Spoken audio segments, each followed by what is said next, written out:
नमस्ते। हम सब अपना पैसा बैंक में रखते हैं, है ना?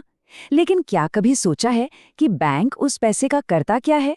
आज हम इसी सवाल का जवाब बिल्कुल आसान भाषा में समझेंगे। चलिए देखते हैं, आखिर एक बैंक काम कैसे करता है। अच्छा, जब हम बैंक के बारे में सोचते हैं तो दिमाग में क्या आता है?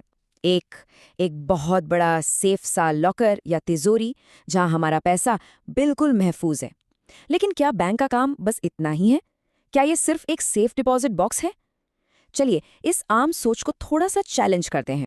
देखिए, असलियत ये है कि बैंक कोई ऐसी जगह नहीं है जहां पैसा बस आराम कर रहा है।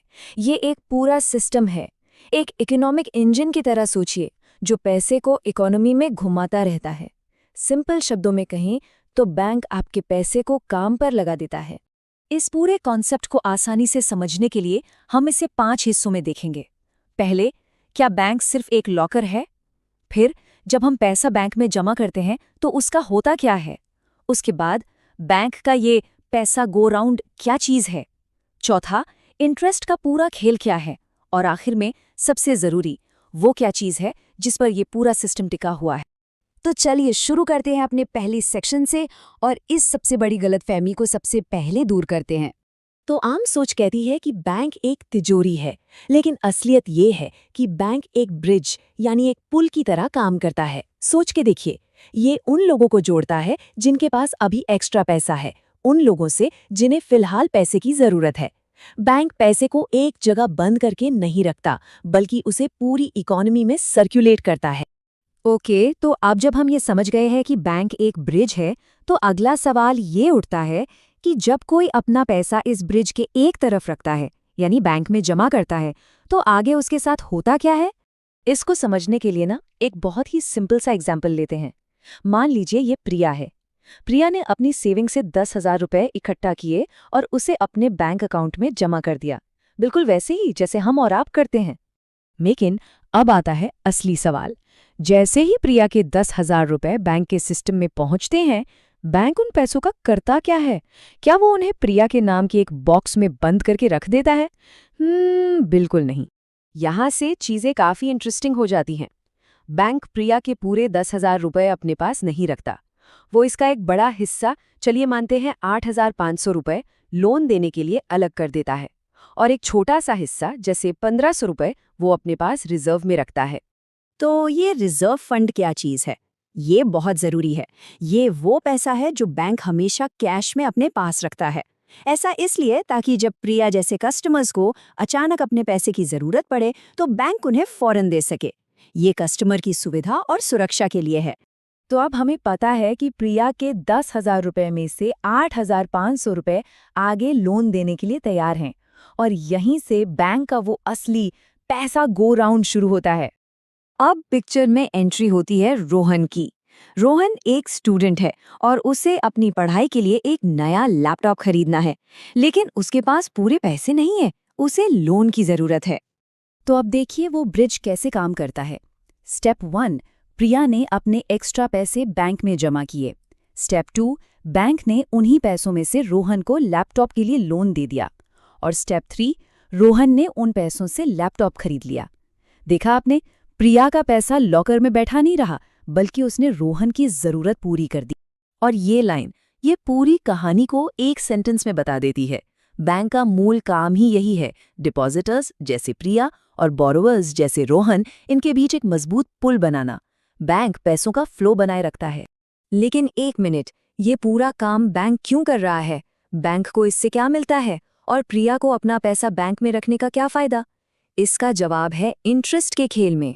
जब बैंक रोहन को लोन देता है तो ये कोई फ्री सर्विस नहीं है।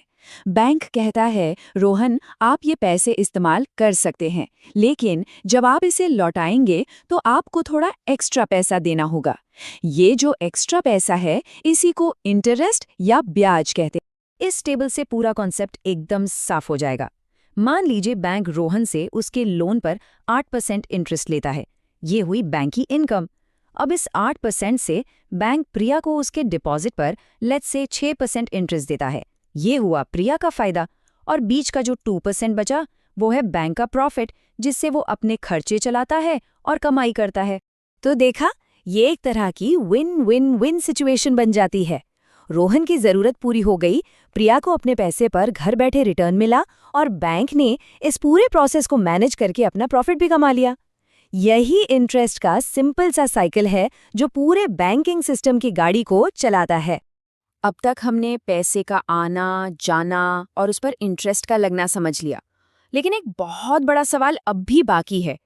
इतना बड़ा सिस्टम, इतना कॉम्प्लिकेटेड सिस्टम, आखिर चलता किस चीज पर है? इसकी नींव क्या है? जरा सोचिए, बैंक तो ज्यादातर पैसा आगे लोन पर दे चुका है। तो क्या हो अगर प्रिया जैसे सारे कस्टमर्स एक ही दिन बैंक पहुंच जाएं और बोले हमारा सारा पैसा वापस दो? तब क्या होगा? बैंक तो सारा पैसा लौटा ही नहीं पाएगा क्योंकि वो तो लोन्स में है। इसका जवाब एक सिंपल से शब्द में है, भरोसा। पूरा का पूरा बैंकिंग सिस्टम, इसकी हर एक डील, हर एक ट्रांजैक्शन सिर्फ और सिर्फ भरोसे पर चलती है। ये भरोसा कई चीजों से बनता है। लोगों को इस बात का भरोसा है कि उनका पैसा बैंक में सेफ है। उन्हें ये भी भरोसा है कि जब भी वो एटीएम जाएंगे या चेक लगाएंगे, उन्हें उनका पैसा मिल जाएगा। और बैंक वो रिजर्व फंड रखकर इसी भरोसे को कायम रखता है। और यही हम सबका मिलकर जो भरोसा है, वही इकोनॉमी को आगे बढ़ाता है। तो चलिए इस पूरी चर्चा के जो मेन पॉइंट्स हैं उन्हें एक बार फटाफट से दोहरा लेते हैं ताकि सब कुछ एकदम क्लियर हो जाए। आज हमने 4 बहुत जरूरी बातें सीखी हैं। पहली, बैंक एक तिजोरी नहीं बल्कि पैसे को घुमाने वाला एक सिस्टम है। दूसरी, बैंक पैसा जमा करने वालों और लोन लेने वालों के बीच एक पुल का काम करता है। तीसरी, इंटरेस्ट के इस लेने देने से ही बैंक और डिपॉजिटर्स दोनों को फायदा होता है। और चौथी, जो कि सबसे जरूरी है, यह पूरा का पूरा ढांचा भरोसे पर खड़ा है। अब जब बैंक के काम करने का तरीका समझ आ गया है, तो अगला लॉजिकल सवाल ये है कि भाई पैसा कहाँ रखना चाहिए? सेविंग्स अकाउंट में, जहां से कभी भी निकाल सकते हैं, या फिर फिक्स्ड डिपॉजिट यानी एफडी में, जहां ज्यादा ब्याज मिलता है? इन दोनों में क्या फर्क है? इसके फायदे और नुकसान क्या हैं? इस पर हम बात करेंगे अपने अगले विश्लेषण में। जुड़े रहिए।